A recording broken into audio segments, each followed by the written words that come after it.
दिल्ली के courtroom number 1 में सोमवार के दिन सिर्फ एक केस नहीं सुना जा रहा था, बल्कि भारत के सबसे बड़े कोर्ट और जनता द्वारा चुने हुए रिप्रेजेंटेटिव के बीच की एक और टकरार का पर्दा भी उठ रहा था। आप सभी जानते हैं कि हाल ही में सुप्रीम कोर्ट द्वारा दिए गए एक हिस्टोरिक फैसले के बाद उन्हें क्रिटिसिज्म का सामना करना पड़ा था। और हैरानी की बात तो ये है कि ये क्रिटिसिज्म किसी और से नहीं बल्कि हमारे देश के वाइस प्रेसिडेंट जगदीप धनखड़ और कुछ बीजेपी एमपीज की तरफ से देखने को मिले। ऐसे में एक नाम जो सबसे आगे रहा वो था बीजेपी एमपी निशिकांत दुबे का। बीजेपी के फायर ब्रांड और अक्सर हेडलाइंस में छाए रहने वाले MP Nishikant Dubey supreme court के एक महत्वपूर्ण फैसले पर पहले से ही तीखी टिप्पणियों के चक्कर में थे, लेकिन सोमवार को उन्होंने कुछ ऐसा किया जिसके बाद वो एक और बार फ्रंट पेज न्यूज बन गए हैं। लेकिन इस बार उनका निशाना सुप्रीम कोर्ट नहीं बल्कि एक लॉयर है। जी हाँ, एमपी निशिकांत दुबे ने सोमवार को अपने ट्विटर हैंडल से एक मशहूर हिंदी गाने की पंक्ति को कोट किया है, दिल के अरमान आंसुओं में बह गए, जिसका अर्थ है all desires of heart is washed away in tears. अब आप सोच रहे होंगे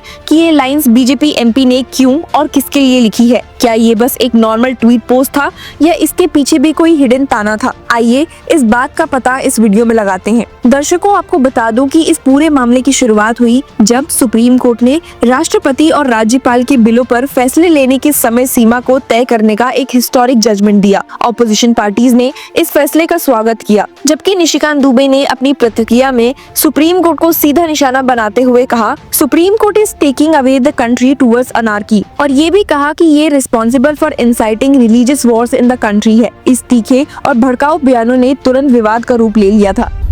मैं आपको बताऊं कि एक आर्टिकल 377 जिसमें होमोसेक्सुअलिटी जो है एक बड़ा अपराध है।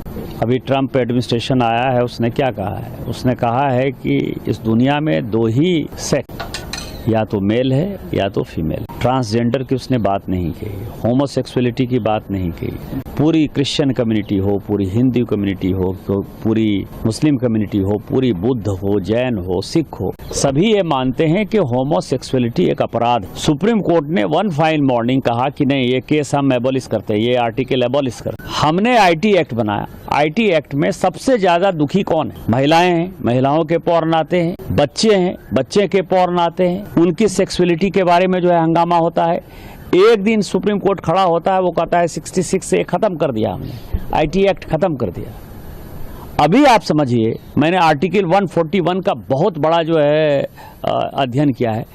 आर्टिकल 141 कहता है कि हम जो कानून बनाते हैं, हम जो जजमेंट देते हैं, वो लोअर कोर्ट से लेकर सुप्रीम कोर्ट तक लागू है। लोअर कोर्ट से लेकर सुप्रीम कोर्ट तक लागू है, लेकिन कानून बनाने वाला जो है आर्टिकल 368 क्या कहता है?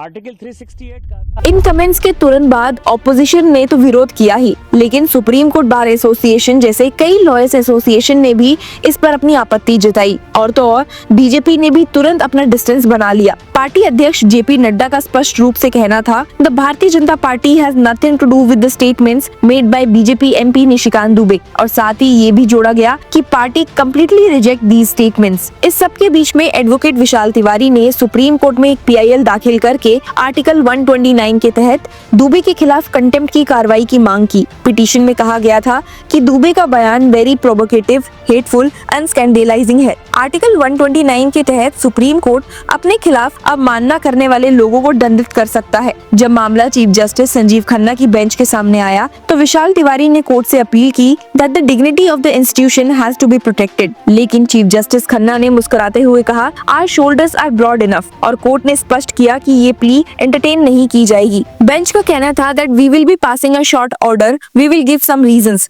we will not be entertaining it but we will give a short order। सोमवार को जब बीजेपी एमपी के खिलाफ एडवोकेट विशाल तिवारी द्वारा दाखिल की गई कंटेम्प्ट पिटीशन को सुप्रीम कोर्ट ने एंटरटेन करने से मना कर दिया, तब दुबे ने अपने अंदाजे बयान और भी ज्यादा छुपा के नहीं रखा। इस फैसले के तुरंत बाद निशिकांत दुबे का ट्विटर हैंडल एक बार फिर से एक्टिव हो गया और उन्होंने टॉन्ट मारते हुए लिखा, दिल के अरमान आंसुओं में बह गए। कोर्ट के डिसीजन को लेकर दुबे का लॉयर का मजाक उड़ाने का ये अंदाज न सिर्फ उनके विरोधियों को और चिढ़ाने वाला था, बल्कि नए पॉलिटिकल रिएक्शंस को भी जन्म देने वाला था। लेकिन सवाल यहाँ पर ये है कि दुबे के इतने तीखे बयानों की वजह क्या थी? असल में सुप्रीम कोर्ट ने जब राष्ट्रपति के पास जाने वाले बिल्स पर फैसला लेने की समय सीमा तय की, तब दुबे ने कहा, we should shut parliament if the top court has to make the laws. उन्होंने कह दिया कि जब सब काम सुप्रीम कोर्ट ही करेगा तो फिर संसद और विधानसभा बंद ही कर देना चाहिए। इस प्रकार के बयान केवल दुबे के नहीं थे, बल्कि भारत के वाइस प्रेसिडेंट जगदीप धनखड़ ने भी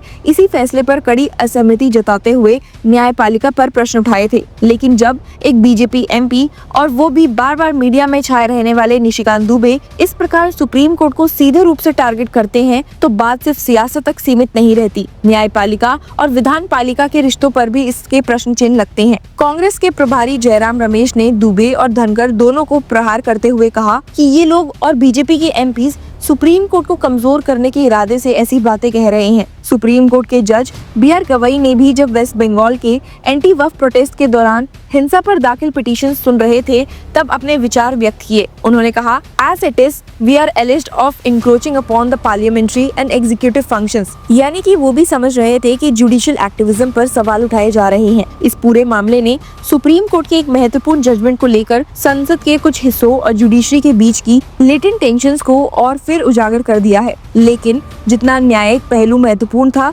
उतना ही पॉलिटिकल ड्रामा भी, क्योंकि जब सुप्रीम कोर्ट ने विशाल तिवारी की कंटेम्प्ट प्ली खारिज की तो कहा कि वो इस तरह के बयानों पर दंडित नहीं करेंगे, तो निशिकांत दुबे ने अपनी जीत का जश्न ट्विटर पर मनाया, वो भी एकदम फिल्मी स्टाइल में।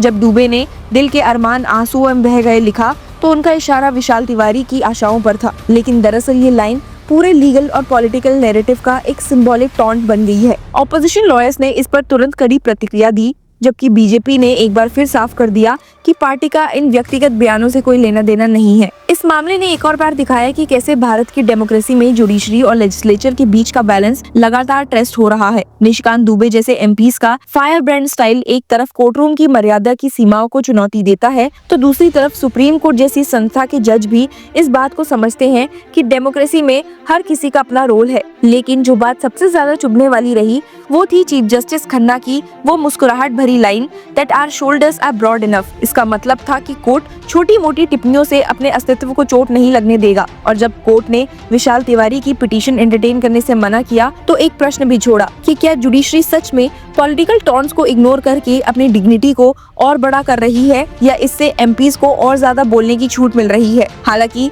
इस प्रश्न का जवाब समय ही देगा, लेकिन इस बात में कोई शक नहीं है कि निशिकांत दुबे के दिल के अरमान वाले टॉन्ट ने कोर्टरूम के फैसले पर एक नई पॉलिटिकल कमेंट्री जोड़ दी है और इस कमेंट्री की गूंज फिलहाल तो रुकने वाली नहीं है। क्या आपको भी ऐसा लगता है? हमें कमेंट्स में अपने विचार जरूर बताइए and keep following law Chakra for more such legal news and updates. Thank you. Hello law lovers and justice seekers, welcome to law Chakra. हम आपके लिए लेकर आए हैं कुछ बहुत ही exclusive. Introducing law Chakra prime membership, जो आपको देगा exclusive access like never before. Full insider access, वो भी बस घर बैठे। यही नहीं, प्राइम मेंबर को मिलेगा access to exclusive interview session with renowned जजेस, लीगल एक्सपर्ट्स एंड लॉयर्स। ऐसे इनसाइट्स जो आपको कहीं और नहीं मिले। इसी के साथ अगर आप कभी सोचे कि हम कैसे लेकर आते हैं आपके लिए ये लीगल अपडेट्स, तो इसके लिए भी प्राइम मेंबर्स के लिए है हमारे पास एक special sneak peek behind the scenes of law chakra. Brainstorming session से लेकर ब्लूपर्स तक सब कुछ। In short, more content, more update and more analysis. Political legal controversies हो या इन डेप्थ लीगल सेशंस, सब कुछ आपको मिलेगा एट वेरी मिनिमल प्राइस। बनिए लॉ चक्र की प्राइम मेंबर और अनलॉक कीजिए full potential of legal knowledge. अभी ज्वाइन कीजिए।